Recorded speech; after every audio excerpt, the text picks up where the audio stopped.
Boa noite, pessoal. Estamos aqui para mais um plantão Python Pro, né? Agora, para esse ano, eu decidi até juntar o plantão em um só, porque aí a gente tem a liberdade de tratar do tema mais básico, PyTools ou Python Birds, às vezes até, de repente, dependendo da necessidade da galera, tratar a dúvida qualquer, tá? Esse plantão aqui pode participar quem faz aí o curso gratuito, o primeiro módulo gratuito do Python Pro. Então, se você quiser participar, eu vou deixar o link aqui embaixo do curso gratuito. Se você quiser aprender gratuitamente o básico de Python, o Python procedural e orientado a objetos, vou deixar o link aqui embaixo, tá? Nesse plantão aqui, na verdade, eu quero sanar uma dívida que tinha ficado ainda de 2019, né? Porque é muito ruim a gente começar com dívida. Dívida é sempre ruim. Então, deixa eu fazer aqui o screen share. Me avisem aí se vocês estiverem. Sim, estamos vendo. Beleza. Então essa daqui tinha sido uma dúvida de um plantão do ano passado, onde eu vou ver se depois eu coloco até aqui o link também desse plantão, onde nós trabalhamos aqui com a parte de TDD e fixtures do PyTest, tá? Só para dar o conceito, era um teste para uma API no GitHub, onde a gente começou fazendo tudo manual, tá?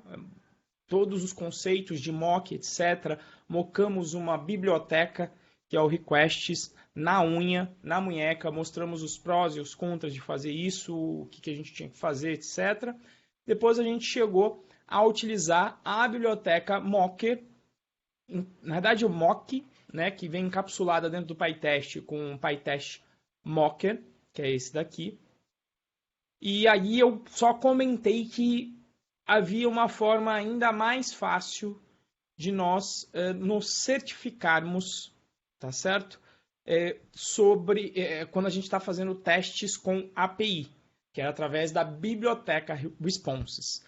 E aí a ideia é justamente nós finalizarmos aqui essa etapa nesse vídeo, então, com a biblioteca Responses, né? Quem é aluno da turma Python Pro, a gente fez isso no projeto da turma Luciano Ramalho, que foi a turma anterior da turma que está rolando agora, e a Bruno Rocha. Estamos aí, já passamos um pouco da metade da turma Bruno Rocha. E lá tem, mas é bom também ter esse vídeo aqui público para a galera que quer fazer testes, e essa parte de testes aí sempre é um pouco complicado. De repente eu pensei até em gravar alguns desses sobre testes, testar também a parte de tempo. Tem também biblioteca para facilitar esse tipo de teste. Dá uma olhada aí nesse tipo de coisa. Mas o princípio é sempre o mesmo, né? O princípio básico, o legal da gente ter partido do zero, é que as bibliotecas deixam de ser caixas mágicas, né? Que você, nossa, o que está acontecendo? Não, a gente conseguiria, depois do que a gente viu na aula anterior, construir a biblioteca de mock, mas como já tem pronto, obviamente que a gente não vai fazer isso, mas a gente consegue desvendar o que está acontecendo por trás dos panos, tá? E aí a gente vai continuar nessa pegada para ver uma biblioteca que vai mais além, né? Muitas vezes o teste é específico, tem uma necessidade específica, alguém vai lá e ainda trata o problema de uma maneira ainda mais simplificada. Só para a gente relembrar, deixa eu rodar aqui esses testes, né, e até ver se está passando. Antes de mais nada, olha aí, maravilha, estão todos passando. E a ideia é que nós mocamos, então, esta função getJS, que está lá em API, GitHub, ainda está em um método protegido, getJS, está aqui. Vamos dar uma olhada aqui no código, né? Lembre-se que até eu refatorei o código para encapsular a lógica da chamada aqui para ficar mais fácil de testar. Foi isso que a gente tinha feito também no vídeo anterior. A gente encapsulou a lógica de fazer a chamada e extrair o JSON nesta função, porque isto facilitou. Deixa eu até fechar aqui os outros. Deixa eu fechar tudo e abrir aqui o GitHub de novo.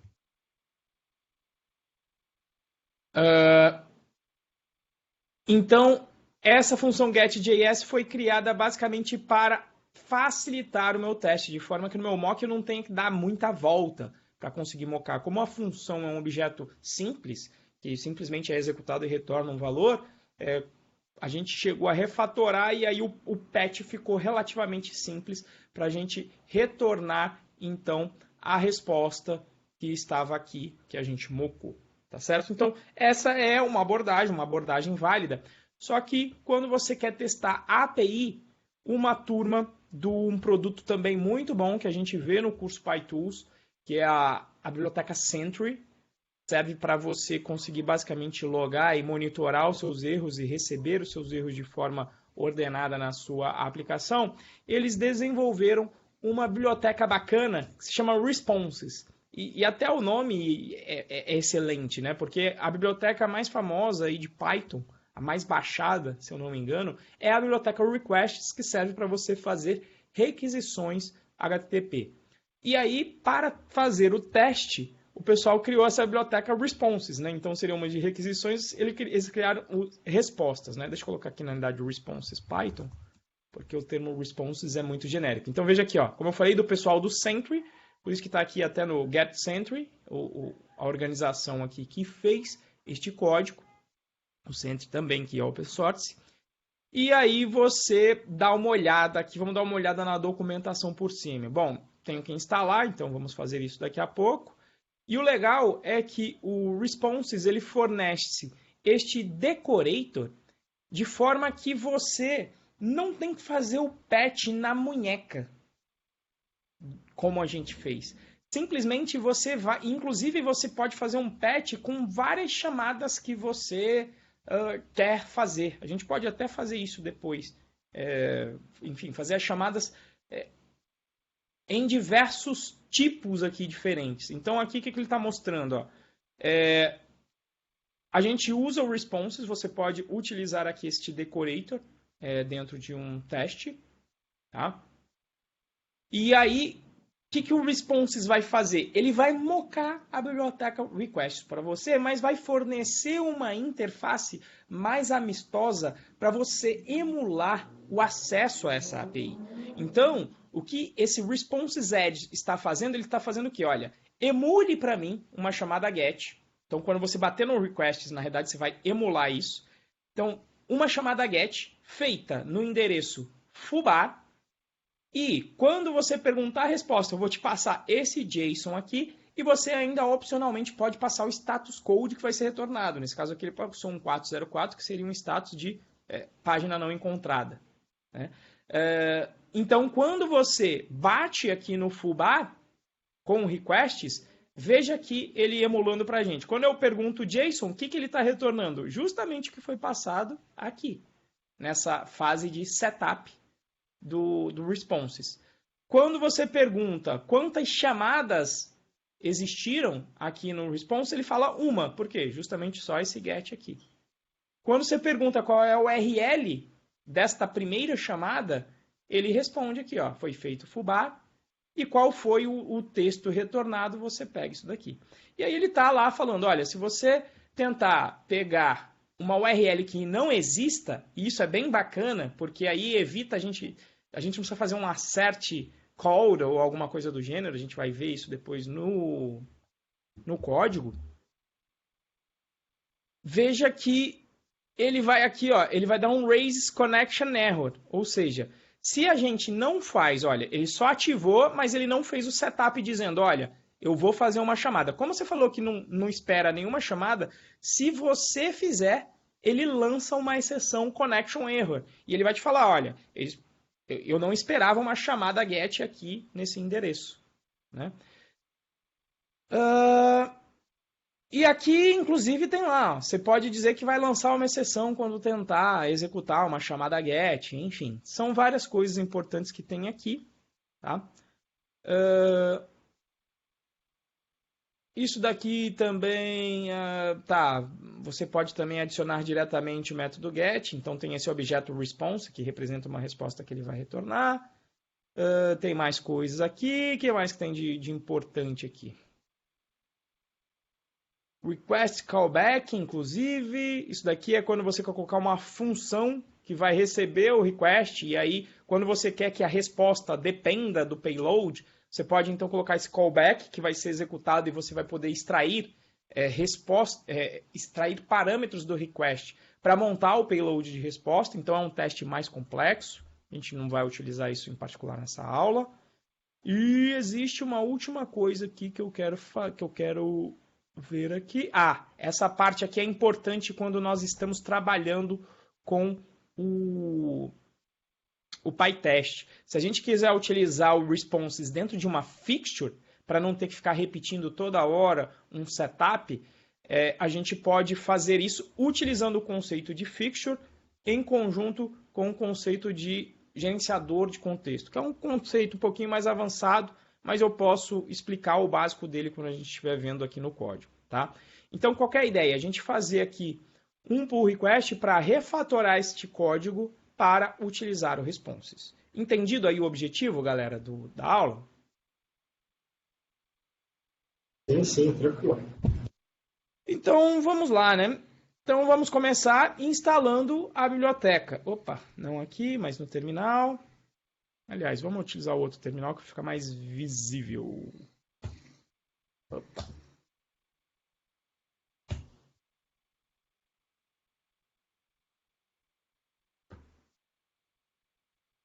Vamos aumentar aqui, vamos navegar até a página do projeto.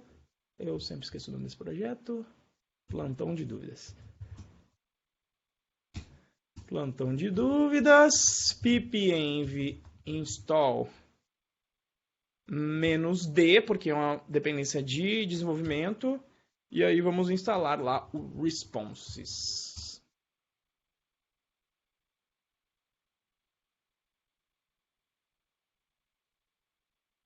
Bom, enquanto ele vai instalando, nós vamos então modificar aqui os nossos testes. Então, nesse caso aqui, nós estávamos fazendo este patch na fixture, que era o de mocar JS. Então, agora, só o que a gente vai trocar até o nome aqui, para ficar mais condizente, eu vou refatorar esse nome para setup responses. Do refactor, olha lá, refatorou. Por quê? Porque agora nós vamos utilizar o responses, tá? Como eu estou dentro de uma fixture, eu tenho duas opções de utilizar o responses, né? Então, uma delas é com um gerenciador de contexto. Basicamente, como é que funciona um gerenciador de contexto? Ele tem essa sintaxe with em uma variável que você pode utilizar. E o que interessa é que dentro deste bloco, você vai fazer alguma coisa com o contexto. E nesse caso aqui, o que esse contexto vai fazer? Dentro desse contexto, dentro desse with, ele vai mocar a biblioteca requests. É isso que o responses vai fazer dentro desse gerenciador de contexto. Ele até está falando aqui, olha, fora do gerenciador de contexto, as requisições vão bater no servidor remoto. Por quê? Porque terminou o gerenciador de contexto, ele desfaz o mock. Então, existem essas duas opções. E esta opção é a indicada se você quer utilizar o responses dentro de uma fixture. E quando você vai reutilizar, que é o caso que a gente quer fazer aqui, você vai reutilizar um mesmo setup em dois testes, é exatamente isso que a gente vai fazer. A outra forma é o que ele mostrou lá em cima, né? Sempre colocando o decorate responses activate. Basicamente, vai fazer o mock durante esse teste. Tá? Então, são essas duas opções, mas quando você utilizar a fixture, quiser utilizar a fixture, você vai utilizar o gerenciador de contexto. Vamos, então, tentar usar aqui. Eu não vou mais precisar do mocker, então ele vai embora. E vamos começar aqui, então, utilizando o gerenciador de contexto. Cadê? Cadê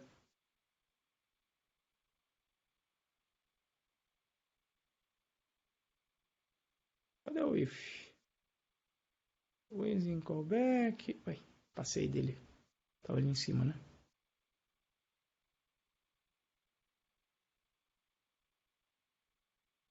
Tá aqui, ó.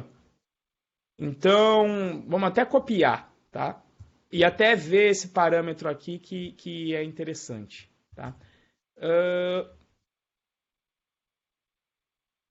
Então, vou pegar aqui da biblioteca responses, request mock. Esse parâmetro aqui também é bem bacana. Ele está falando assim, assert all requests are filed, igual a false. Por padrão, se você não informar nada, tudo que você disser que você quer fazer um mock aqui dentro, tá?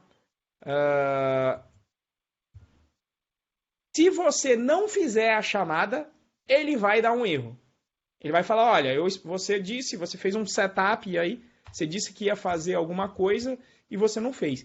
E aqui a gente está fazendo a grande malandragem de utilizar o yield para retornar o respes. E também por quê? Porque a gente estudou fixture também na aula anterior. Como é que funciona uma fixture que tem yield? Quer dizer que ele vai executar até o yield, que é a parte do setup do teste. Então, antes de cada teste, ele vai executar até o yield. Então, ele vai estar parado e vai responder isso aqui. Ou seja, significa que os testes vão rodar no contexto desse gerenciador de contexto aqui. Ou seja, com o request smocado. Essa é a grande sacada para você usar bem o responses com o PyTest dentro de uma fixture.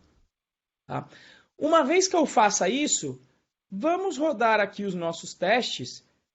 Isso aqui deve dar pau, mas vamos rodar tudo e vamos ver o que acontece já. Tá? Olha lá. Teste avatar deu ruim. Vamos ver por quê. Olha lá. Connection refused by responses. O que ele está falando? Olha, você tentou fazer uma chamada para o getRansom, mas ele não bate com nenhuma resposta que você disse que ia fazer.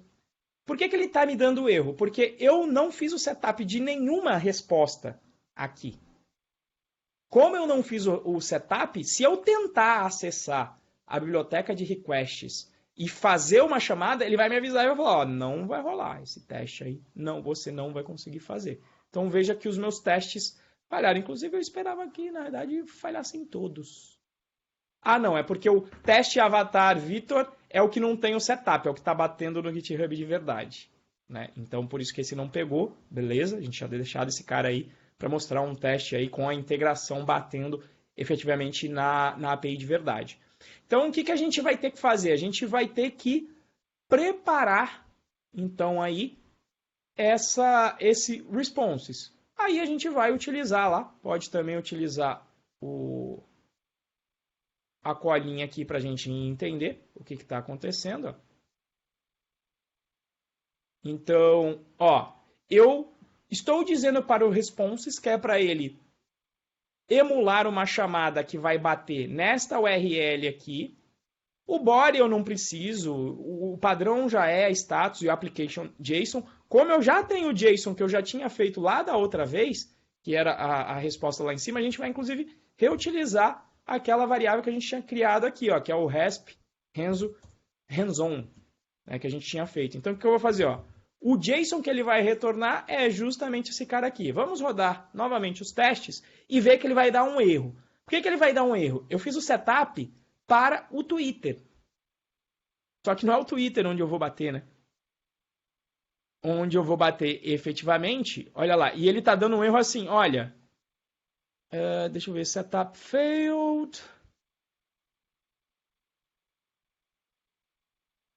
Olha lá. Not all requests have been executed. Ou seja, você não executou todas as requisições. Então veja que bacana. Se eu digo que é para ele fazer uma chamada no Twitter e eu não faço, ele também dá erro.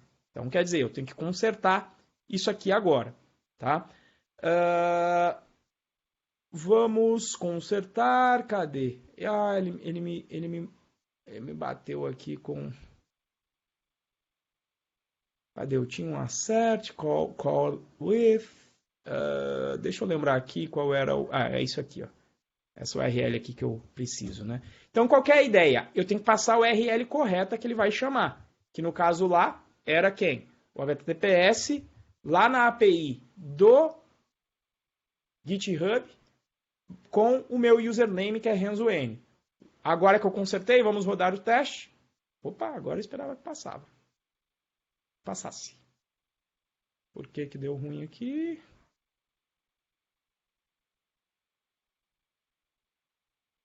Vamos ver aqui um teste só. Not all requests have been executed.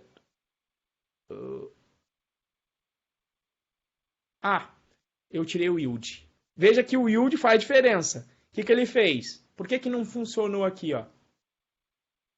Inclusive, não era nem para ele, sem o yield, não era nem para ele ter feito o que ele deveria fazer. Mas é o yield que está... Apaguei o yield aqui. Vamos dar o yield aqui no Raspis, que eu poderia, inclusive, retornar aqui. Vamos lá novamente, executando. Opa, agora passou um. Maravilha. Esse cara aí passou. Agora o que não passou é esse assert called once with, porque isso daqui era um teste quando eu estava com o mock. E como o response já trata de bater a URL, se você bater numa URL que existe, ele vai responder. Se você bater em uma URL que não existe, ele não vai responder. Eu não preciso mais ficar fazendo na mão essas asserções aqui. Como eu não coloquei lá o assert all requests are fired para falso, ele vai certificar que ela já foi executada. Então, eu ainda economizo mais uma linha. Então, isso fica um pouco mais claro sobre o que eu estou fazendo. Tá? Então, olha lá, vou rodar de novo. E o legal é que você pode colocar, inclusive, fixtures com mais de uma chamada. Tá? Então, vamos supor aqui que a gente vai querer fazer um teste... tanto para o Renzo quanto para o Vitor. Eu quero, sei lá, vou ter uma chamada que vai chamar 2 vezes o requests em endereços diferentes. E isso é muito legal quando você tem uma API, você vai fazer um acesso numa API que tem vários estágios, né? O River, inclusive, usou isso muito na empresa. Tem uma API lá que a gente tem que fazer durante um processo de validação de um pedido, a gente tem que fazer umas 3 chamadas seguidas na API. Então, ele conseguiu, vai lá, coloca uma primeira chamada, uma segunda, uma terceira. Vamos emular isso... mocando aqui o teste do avatar do Vitor aqui também, que está batendo no GitHub, a gente vai fazer ele não bater mais. Então, a primeira coisa que eu vou fazer é... Deixa eu duplicar essa variável aqui, ó. E eu vou criar uma variável, só que não vai ser resp Renzo, vai ser resp Victor. Onde, então, a única coisa que eu vou mudar é o URL do avatar que ele vai retornar. Eu vou retornar a do Vitor, que é diferente da minha. Ó, tá vendo? Essa aqui retorna 15, essa daqui retorna essa URL respectiva ao avatar do Vitor. Então, ó, colei aqui, maravilha. Aí eu digo, eu vou escrever aqui, então, um caso de uso em que ele vai bater na do Renzo e depois vai bater na do Vitor também. Vai ser um teste que vai ter que ser assim. Ó. Então, como eu vou fazer isso? Vou fazer aqui um setup.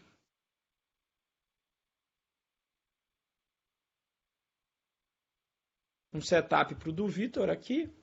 Então, setup responses Victor.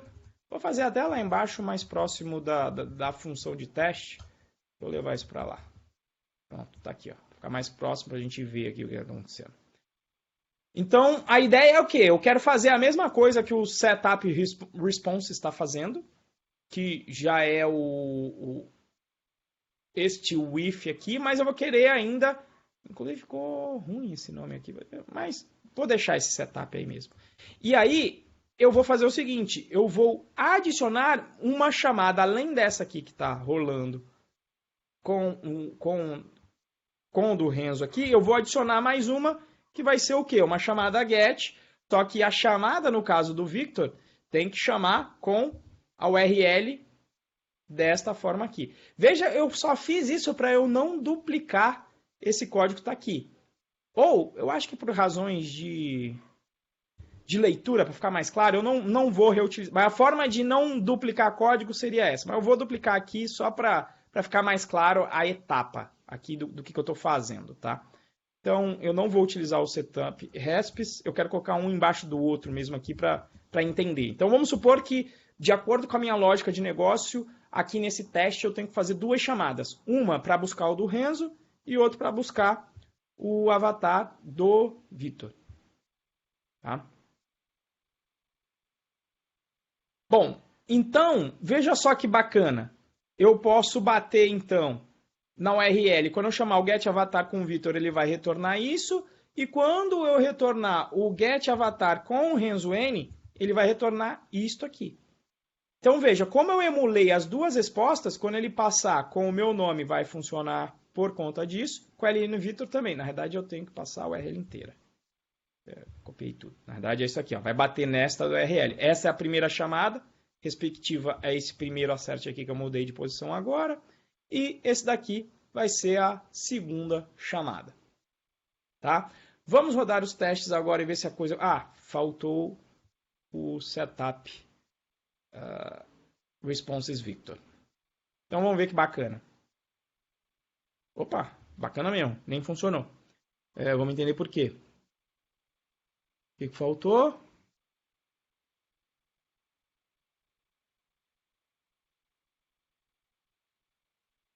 Assertion error. Avatar 3, diferente de Avatar 2. O que está acontecendo? Ah, tá. Faltou eu dizer que a resposta aqui era o do Victor. Vamos rodar novamente. Olha lá. Aí tá passando. Então, veja que bacana que ele pega o fluxo inteiro. Ó. Se por acaso eu não fazer nenhuma asserção, vamos ver se ele dá uma resposta bonitinha de erro aqui, dizendo que eu esperava duas respostas aí. A syntax.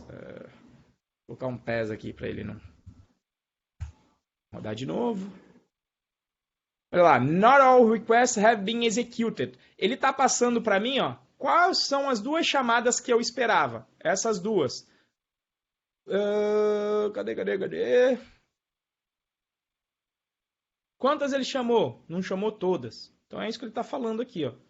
Né? Então veja. Se eu chamar só uma, ele vai dar erro. Olha lá. Vai dar a mesma mensagem. Not all. Olha lá.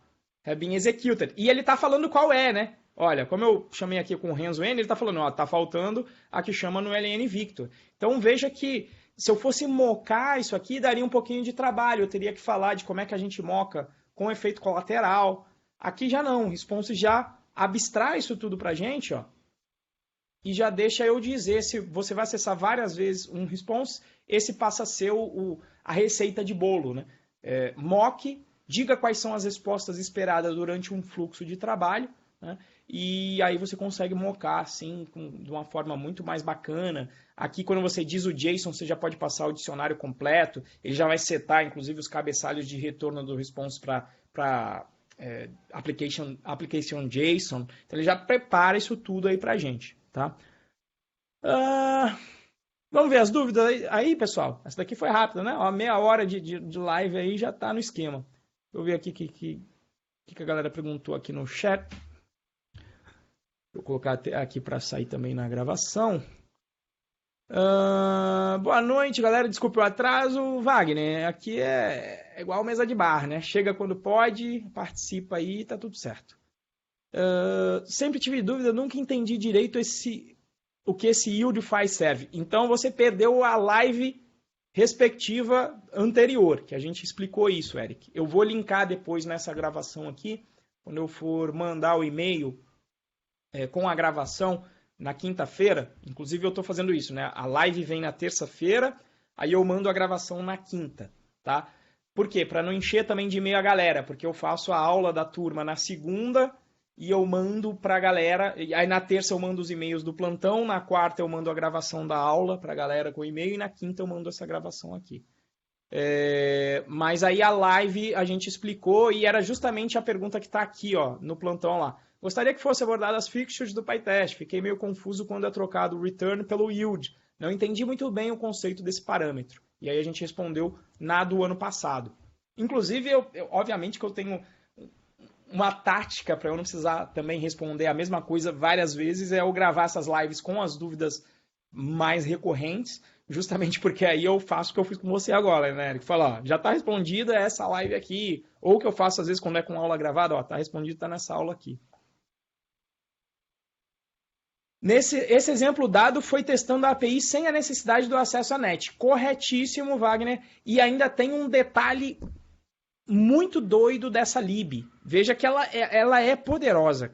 Olha lá. Passing through real request. A gente tinha combinado essa pergunta aí, né, Wagner? Fala a verdade aí. A gente tinha combinado, mas a pergunta é excelente. Olha que legal. Ele deixa, se você quiser, você dizer, olha, Quando ele bater na URL X, em vez de você mocar, deixa passar e bate no servidor de verdade. Então, se dentro daquele processo, por acaso, você quiser fazer uma chamada de verdade, seja lá por que cargas d'água você queira fazer isso, o response já te dá um método que faz isso. Olha a coisa linda. Tá? Coisa linda de Deus aqui. Isso aqui é excelente. Ó. Então, já está previsto aí. Então, neste momento, a gente não está batendo na internet. Tá? Porque agora a gente mocou tudo. Mas se eu quisesse bater com um pass-through, a gente teria este comportamento, caso você queira. Respondido aí, Wagner?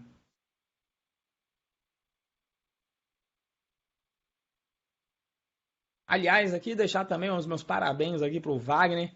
O Gilson tá uma máquina. O Gilson também tá uma máquina. O Wagner está participando aí de todas as atividades. O Gilson tá uma máquina em todas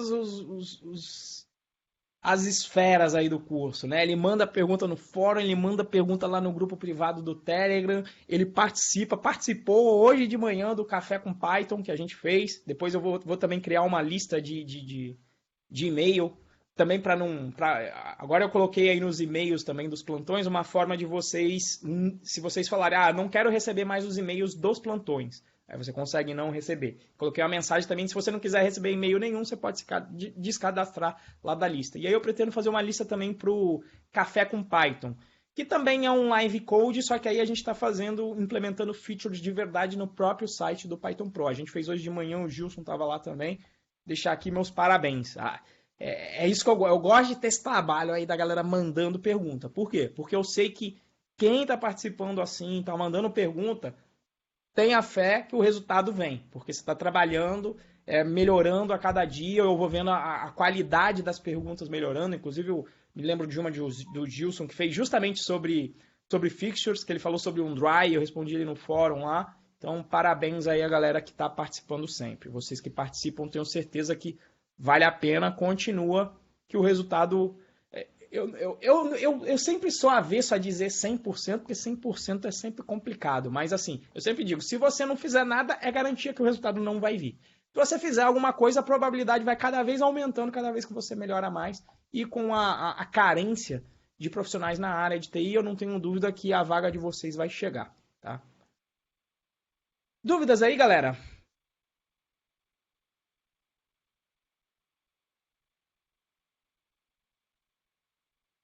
Pois é, né, Riverzão? Eu tenho uma básica aqui, Renzo. Diga aí. Opa, desculpa. Esse conceito de fixture é só para testes ou é algo para produção também? Como assim para produção? Eu implemento fixture sem ser só para testes ou eu ainda não consegui pegar exatamente o conceito de fixture sem ser usando o PyTest? Eu consigo fazer um programa... Ok. As fixtures do PyTest, elas servem para testes explicitamente. É para você fazer a etapa de setup e teardown. Você consegue fazer isso também com unit test, mas dá um trabalho do cão, porque você tem que, manjar de orientação a objetos. Deixa eu ver se eu coloco aqui, se eu acho um código que faça isso. Setup... Teardown, unit test, Python. Inclusive direto na doc, melhor ainda. Deixa eu ver isso. Example, test split. Primeiro, para fazer teste com unit test, você já tem que ter uma classe, herdar, criar método, um trabalho danado, escreve muito mais, tem que saber orientação a objetos. E, em particular, para entender bem o setup de teardown, você tem que estar bem firme em orientação a objetos. Olha aí, ele cria um teste e a forma de fazer setup para testes no unit test é você sobrescrever o método setup, que está aqui, O que esse setup vai fazer? Ele vai rodar sempre antes de cada método de teste. É isso que ele está fazendo. E aí, como você desvincula o teste aqui, você não tem a forma de fazer injeção de dependência como no PyTest, você tem que ir guardando os objetos que você cria durante o setup como atributos dentro da própria classe de teste. Por isso que ele pode acessar aqui, ó, self-widget. Quem que ele está acessando aqui? É o setup que foi rodado antes do teste aqui, ó. Então você tem que fazer dessa forma. E o teardown, olha, ele fica separado, tá vendo? Ó, o setup fica aqui e o teardown fica aqui. O que ele está fazendo aqui? Ele está utilizando a orientação a objetos que a gente aprendeu lá no Python Birds, mas ele está utilizando a base da orientação a objetos, que é um padrão de projeto que se chama Template Method. Template Method é um nome que eles inclusive falam no Gang of Four, que não foi um nome bacana, porque o Template Method é basicamente quase a razão de como é que começou a orientação a objetos, né? Que é para você ter ali umas etapas abstraídas do teu código. Então, por exemplo, olha, data miner, qual que é a abstração? Ele vai minerar, ele vai abrir o arquivo, ele vai analisar os resultados e vai mandar um relatório. Então, aí você tem esses métodos aqui que vão ser executados em uma determinada ordem, sempre. E aí, como é que você, então, consegue entender o código aqui? Você tem que entender que o método setup, se você sobrescrever, ele sempre será executado antes de todos os testes pertencentes aqui da classe. Por que eu não gosto desta abordagem? São várias desvantagens que eu já abordei também em uma live, mas eu vou repetir aqui. Primeiro, a galera, como tem que escrever coisa pra caceta pra fazer um teste, aqui tem que escrever uma classe e tal, às vezes a galera, em vez de escrever uma classe nova para um teste que não tem nada a ver com o widget, ele fala, vou aproveitar e vou colocar um método aqui e vou colocar um teste, porque aí eu não tenho que escrever de novo class, papapá. E quando você faz isso, ele vai usar o setup, mesmo que o seu teste não precise do setup. Então essa é uma coisa ruim, porque você não vai explicitamente dizer que o teste precisa do setup. O fato do método pertencer à classe já faz isso. Outra coisa, você quer reutilizar esse setup. E aí o que você faz? Aí de repente você tem que criar uma classe base e fazer herança para que todas tenham o mesmo setup. Começa a ficar bem complexo esse tipo de coisa. E o código do PyTest já tem várias vantagens. Quais são as vantagens?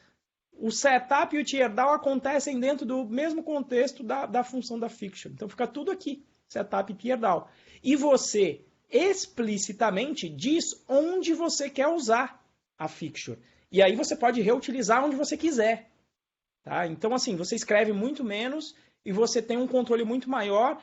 E fora que você tem uma granularidade também maior. O setup ele vai rodar antes de todos os testes. Existe também um outro método que se chama setup class, que vai rodar antes da criação da classe. Na prática, ele roda uma vez só para todos os testes. E acabou aí a granularidade. O PyTest deixa você rodar as suas fixtures no escopo de função. Você pode rodar uma vez só para o módulo inteiro. E você pode rodar uma vez só para a sessão de teste inteira. E isso não tem também no unit test. Então, voltando mais à tua pergunta, Wagner, as fixtures são para serem usadas exclusivamente com o framework PyTest no contexto de teste. Agora, para tomar cuidado, o problema às vezes é que nós temos nomes iguais com significados diferentes. E fixture é um caso desse. Se você pesquisar Django Fixture, não sei se é isso de repente também que trouxe a confusão para você, Wagner. As fixtures de Django, aí já é uma coisa diferente. Tá? As fixtures do Django servem para você criar uma carga no banco de dados. Então ele te dá inclusive 2 comandos. Você pode bater na sua aplicação lá Django e pedir um dump de uma app sua, de forma que ele vai carregar os dados que estão no banco de dados em um formato JSON para você. E para que você faz isso? Para você poder depois rodar essas entidades e carregar dentro do teu banco de dados utilizando o comando inverso do dump data, que seria o load data. Tá? Então, as fixtures no contexto do Django servem basicamente para você carregar dados no seu banco de dados. Olha lá, load data aqui. Então, é o mesmo nome, mas com conceitos diferentes. A fixture do PyTest é só para ser utilizada no contexto de teste. Pelo menos eu não... Até porque, pense, a instalação do PyTest eu fiz com a opção "-d". Significa que ela só estará disponível em tempo na instalação de dev. E em prod não vai estar disponível o PyTest e, consequentemente, a sua fixture. Então, fixture é uma coisa para teste no conceito do PyTest. As fixtures do Django já não. É para você utilizar em produção para você carregar dados no seu banco de dados. Exportar e carregar dados. Uma maneira simplificada, apesar que o pessoal, pelo que eu vejo, uma turma não gosta tanto, porque manter aí esse arquivo JSON às vezes é complicado.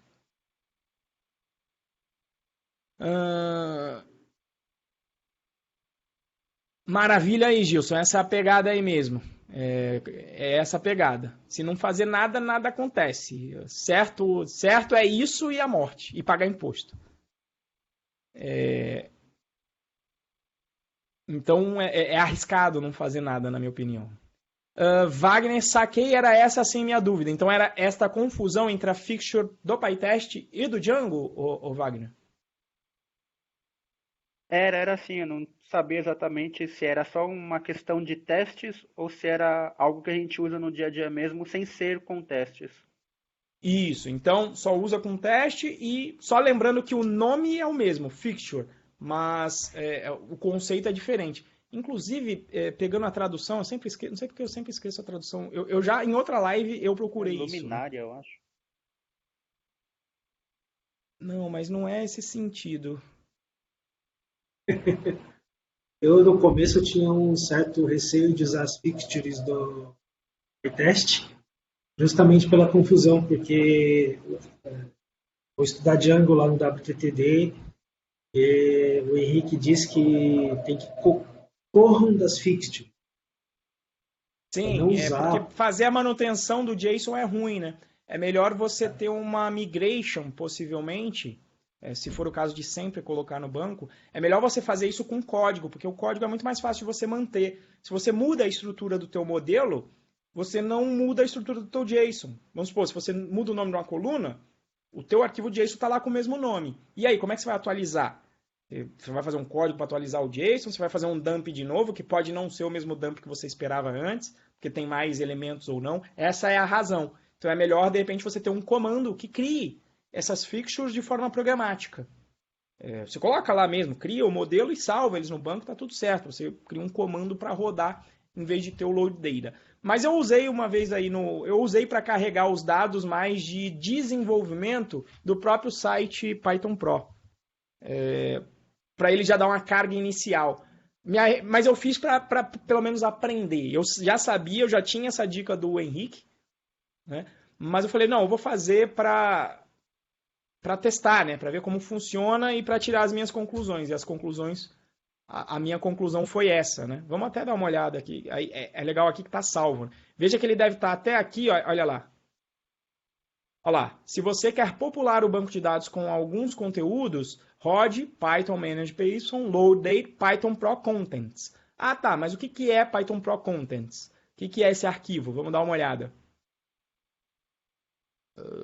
Isso está em Modules, Features, olha lá o Contents, e aí ele está grandão, ó, mas veja lá, ó, ele está chamando um modelo que é o Python Buds, que é o primeiro módulo, com a descrição. Então é um JSON descrevendo tudo, mas veja lá, description igual a isso aqui. Qual que é a questão aqui que eu estou falando? Se eu, por acaso, quiser refatorar, não devia ter saído completamente. Se eu quiser, por acaso, refatorar o meu modelo, cadê content? Não, cadê o módulo? Ó, se eu quiser, por acaso, mudar o módulo, na verdade herda de content que tem os campos lá. Ó, o description. Se eu quiser simplesmente mudar esse campo aqui, aí eu teria que mudar lá no JSON também. E aí, como é que fica? Você vai fazer código para... Se já estivesse em código, ficaria mais fácil de mudar se o comando estivesse em código. Aqui não. Você tem que mudar aqui, você tem que mudar no JSON. Então, de certa forma, viola um pouco o princípio princípio do dry ali, mais ou menos. Tem duas coisas no mesmo lugar fazendo referência, mas que quando você muda em um lugar, ele não muda do outro. E aí é um problema. E é o problema que o dry traz, né? Quando você cria duas coisas referenciando o mesmo objeto e você muda em um lugar, você vai mudar em um lugar e vai esquecer de mudar no outro, e aí os seus testes não vão passar. E, inclusive, eu uso essas fixtures dentro... Aí a gente vai misturar ainda mais agora o conceito, hein? Eu uso isso dentro dos testes. Deixa eu pegar aqui um...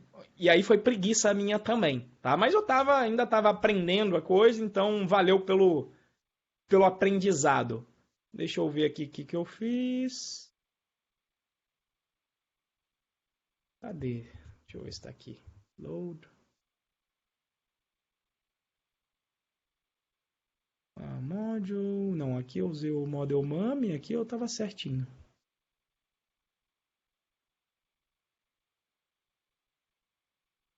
Eu acho que é no teste de módulos. Deixa eu ver aqui. Module Index, talvez. Ah, tá aqui, ó. Olha lá o que agora eu estou misturando a fixture do PyTest com a fixture do Django. O que eu fiz aqui na minha fixture? Ó? Faço acesso ao meu banco de dados, chamo o comando via programação load data no meu Python Pro JSON. Então eu parto do pressuposto que aquelas fixtures vão rodar o que eu quero. Então todo teste meu parte do pressuposto que determinados módulos, na verdade até o módulos JSON, que eu acho que é um outro mais simples, que eu só criei os módulos. Eu não criei a estrutura como um todo. E aí ele parte do pressuposto que aquela estrutura existe. Ou seja, que o módulo Python Birds existe e eu posso utilizá-lo aí. Tá? Então, mas isso aqui foi uma preguiça. Eu estava fazendo aí Tava testando para saber como funciona. Até agora, graças a Deus, não precisei refatorar, não tive problema. Quando tiver que refatorar nisso aí, eu vou lembrar de mudar e usar as coisas direito. Mas seria muito melhor ter utilizado aqui o Model Mummy aqui, porque principalmente no teste, porque eu não fico dependendo de um arquivo. Beleza? Exato. O acessório é a melhor tradução, se você for ver, porque se você pensar em acessório, justamente o setup e o teardown dentro do contexto de teste, você está criando os acessórios necessários para que você possa proceder com o teste em si. Você não está interessado nessa criação no setup e teardown. Isso é só para você fazer o teste. É o teste que é o importante. Por isso que o setup e o teardown é acessório e acho que por isso que chamaram de fixture.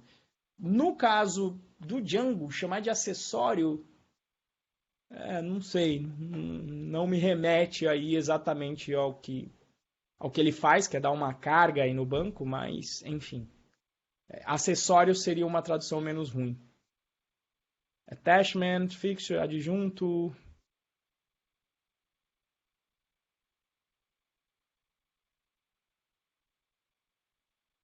Fixation, setting, fastening, determination, fixture, anchorage. Talvez esse anchorage aqui no sentido do Django, né? Você está ancorando os seus dados, o que você quer fazer, mas não... Enfim. Por isso que não tem nem tradução, a gente não traduz para o português. Fixture é fixture nesses dois contextos que eu expliquei aí. E aí, galera, mais dúvidas? Em teoria temos aí mais 12 minutos de live, são 9h48. Dou-lhe uma, dou-lhe duas, dou-lhe três. Quando utilizei a função from import no Python, ele me acusou de sintaxe inválida porque o arquivo não tinha texto no seu nome, somente números. Fazer essa operação sem renomear o arquivo 15py para algum com letras. Você tem o código, Thiago? Porque tá meio confuso aí. Não, assim, não, tá, entendi. O nome do arquivo só tem número. Não pode, nenhum nome de variável pode começar com número em Python. Então, realmente, você tem que renomear. Coloca módulo... E assim, se você está renomeando o teu módulo com números, alguma coisa já está meio esquisita aí. Já sinto um mau cheiro aí. Mau cheiro é uma expressão de engenharia de software mesmo, tá? Vem aí do não me engano, é a criação do Mark Fowler, lá do inglês, ele tem um conceito de bad smell, né? Mau cheiro. Que assim, alguma coisa não está cheirando bem. Você ter que numerar módulo, em geral, alguma coisa me parece esquisita.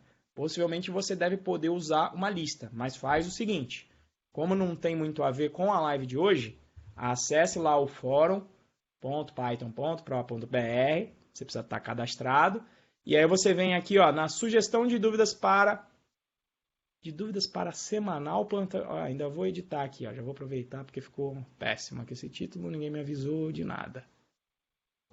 Cadê? Vou editar aqui. Sugestões de dúvidas para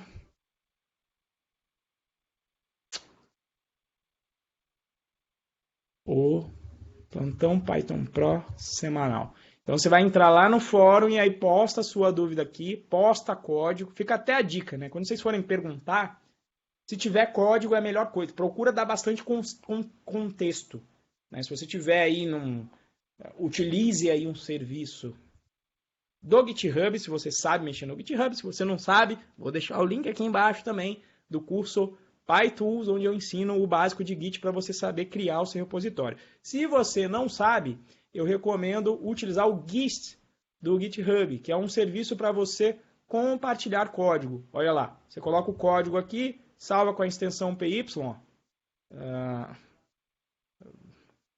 igual a qualquer coisa, ó.